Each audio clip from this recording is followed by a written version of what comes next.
I never thought one single phone call could destroy my entire life.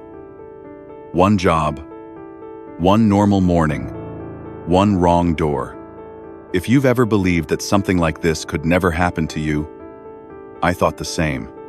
And then I walked into a storage room that made me question whether I was going insane, being framed, or just living through a nightmare that still hasn't ended. My name doesn't really matter anymore. The guy I used to be is gone. But I need to tell this because maybe someone out there needs to hear it. Maybe someone can explain if this was real or if I'm just losing my mind. So, here's how everything started. I worked a pretty average desk job. Office, deadlines, no windows, the whole package. But I also did small art commissions on the side. Animation, murals, signs for small cafes and pubs. It was my passion and honestly the only thing that made me feel alive. Some people drink after work. I painted walls, and since the city was filled with little indie coffee shops trying to look artsy, I always had a client or two. So one evening, just like any other, I got a message. A new customer. Someone who wanted a mural for their bar. Nothing uncommon except for one detail. The price. It was almost double what my usual jobs paid. And honestly, I didn't even question it. I don't know if that makes me greedy or just stupid. But I looked at that number and thought, finally, a bit of luck. No meeting, just messages. They already had the sketch prepared, sent everything I needed, even tools they'd leave on site. All I had to do was show up. Easy money. That's what I thought. The next day, I left work early and took the bus across the city. I expected a shopping area or nightlife district, but instead, the bus dropped me off in an industrial zone. You know that kind of place where the street is too quiet, buildings are old, and if something happened, nobody would hear you scream. I should have turned around right there, but the address checked out, and when I entered the building, the inside was surprisingly clean, like a work-in-progress bar under renovation. Bar counter, a couple of stools. Nothing scary. It even smelled like fresh paint and wood polish. It looked professional, normal. On the floor were brushes, spatulas, tapes, the knife I'd be using to shape some decorative elements. Everything matched what he promised in the messages. He just texted me, "Take the tools and start working." 2 hours passed. I was fully in the zone, taping patterns, painting gradients, adding small 3D textures. The knife I was using was already pretty dull when I found it, but after 2 hours of cutting material, it became useless. So I texted the client and asked if he had a sharpener or a backup knife. He replied instantly, "There's a sharpening tool in the storage room. Go get it." I didn't see anything strange in that until I opened the storage door. The knife fell straight out of my hand, and for a few seconds I couldn't even breathe. Right in front of me, on the gray concrete floor, was a long black plastic bag. Thick, tied up, stretched like something was inside it. And around it was something dark, red, and wet. My brain refused to call it what I knew it looked like. I wanted to believe maybe it was paint, but the smell hit me. Metallic. Thick. Ugly. I remember shaking, staring at this scene, trying to convince myself this was a prank, a Halloween prop, anything. Then I saw the message on the wall, written in large red letters, "You shouldn't have come in here." I felt every hair on my body stand up. And right then my phone rang. Not my phone. A phone sitting on a shelf, one I hadn't seen before, in this storage room. It was ringing. I should have run. I should have thrown up. I should have died on the spot. Instead, I answered it. "How do you like it?" A voice said. Calm. Cold. Like he was reviewing furniture delivery. "What is this?" I asked. Not because I didn't know, but because I needed him to tell me I was wrong.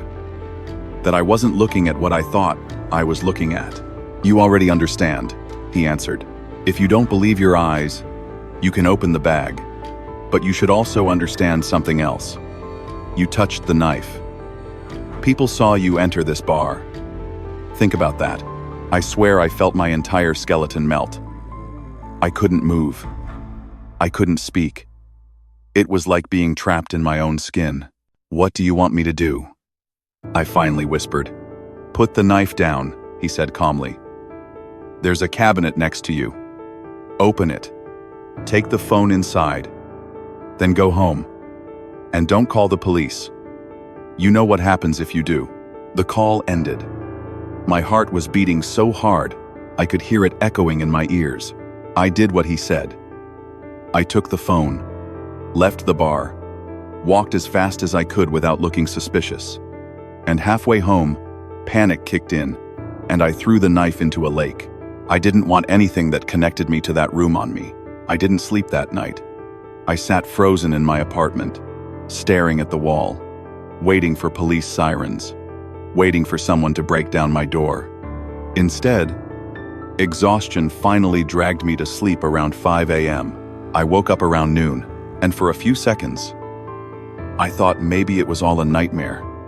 Maybe I dreamed the black bag, the writing, the phone. Maybe my brain was playing games with me. I went to take a cold shower to clear my head. Then I heard ringing. Not my phone. The one I took from the storage room. The caller ID didn't show a number, just a blank screen. I answered. "Don't lie to me again," the voice said, and my blood turned to ice. He was talking about the knife, the one I threw in the lake. How could he possibly know? I stayed silent, because I had no idea what to say. Then he continued, "Get dressed. You have 20 minutes to be at the location I'm sending you. And don't be late." The line died. I stared at the address. I should have thrown the phone away, but I was terrified. I didn't want police involved. If everything he said was true, the evidence was already against me. So I went. I stood at the location, a quiet street. Empty, silent. Nobody around. Then the phone rang again. "Turn right. Take 10 steps." I did. See the suitcase? It was sitting right on the ground. Black. Closed. No labels. "Yes," I said. "Take it," and walk toward the church. Another click. Another deadline. I was shaking so hard my teeth were clicking. But I picked up the suitcase. It wasn't heavy, but the weight of fear made it feel like a cinder block. I walked toward the old church on the corner. It looked abandoned, with boarded windows and chipped stone walls. Before I could get close, the phone rang again. "You see the basement door on the left? Go down. Leave the suitcase there." I don't know how I didn't faint. Every step felt like my legs were made of rubber.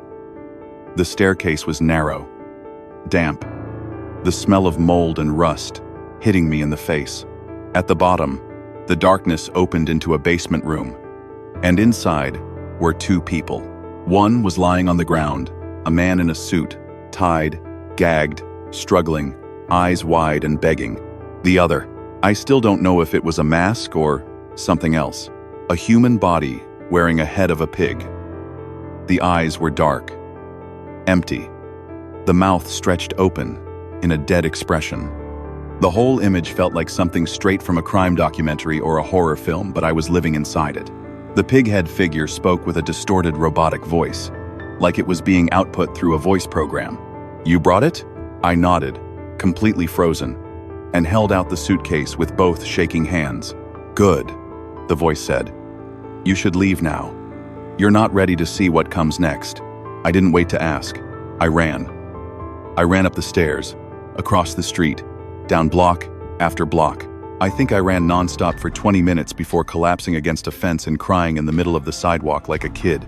The phone, I threw it into a dumpster. I never wanted to see it again. And then maybe, for the first time in hours, I made a decision that felt sane. I went to the police. I walked into the station, told them everything, every detail, every word, every step. At first, the officers just stared. I could tell they were probably thinking I was either drunk, insane, or pulling the world's stupidest prank. But the longer I talked, the more serious they became. One officer called someone, another grabbed car keys, and within half an hour, we were heading back to the church. My heart was in my throat. I was sure we would open that basement door and find, I don't know, blood, bodies, something awful. But when we got there, nothing. The basement was empty. No suitcase, no tied man, no pighead figure, no stains, no marks, no sign anyone had been there in years. We went to the bar next. The building was unlocked again. Police walked in ahead of me, flashlights sweeping the room. The half-painted wall was there, just like I left it. But the storage room? Bare. No bag. No message on the wall. No blood. No smell. Not even the cabinet. I remembered. It was like everything I saw had been professionally cleaned, or like it had never existed at all. The police started exchanging glances. Not suspicious pitying. They asked if I had been drinking, using, taking medication, if I had stress at work, problems in life. Then they told me they advised I speak with a specialist, which is the polite way of saying, we don't think you're well, but I know what I saw. I know what I heard. I know what I carried. And if it was all in my head, then how did I get the phone? How did I get the address? How did I know what was in that storage room before the police even looked? None of it made sense anymore. The worst part? It's been more than 6 months, and I still don't know which is scarier, that everything really happened, or that maybe it never did. Since that day, I've quit my job. I barely leave the apartment. I order delivery and leave instructions for the courier to drop it at the door. Every unexpected sound makes my stomach flop. I wake up at night thinking I hear a phone ringing. Sometimes I dream of that basement. Sometimes I dream of the pig-headed figure leaning over me in the darkness. Therapists call it trauma-induced panic disorder. They think my brain had a psychotic break, but they weren't there. They didn't smell that metallic odor. They didn't hear that voice telling me I shouldn't have gone inside. Sometimes I sit in my apartment and ask myself the same question again and again. Was I framed?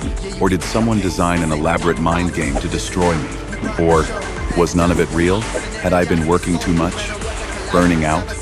Losing control mentally? Did my brain create a horror I believed was real? If the police had found anything, even a scrape on the wall, even a piece of plastic, I could at least say, yes, this happened. But the world doesn't care about what you remember, only about what can be proven. And the truth is, I can't prove a single second of it. I replay that moment in the storage room over and over. The black bag, the red stains, the message on the wall, the shock that hit me like an electric jolt.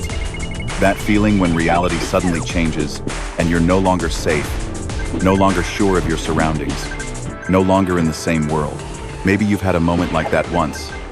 Maybe not this extreme, but a moment when your gut tells you something is terribly wrong, and you're not waking up until it's over. Even now, part of me is terrified that one day another phone will ring. That voice will come back, and he'll say, you didn't finish the job. Or worse, it's time for the next one.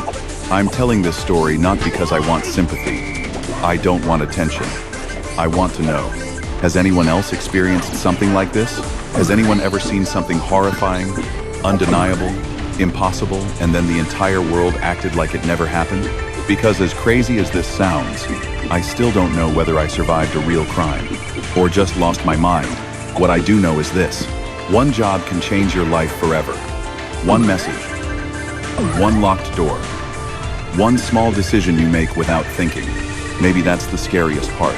Not the voice, not the basement, not the man with the pig's head, but the realization that sometimes you don't realize your life is ending until you've already stepped over the line.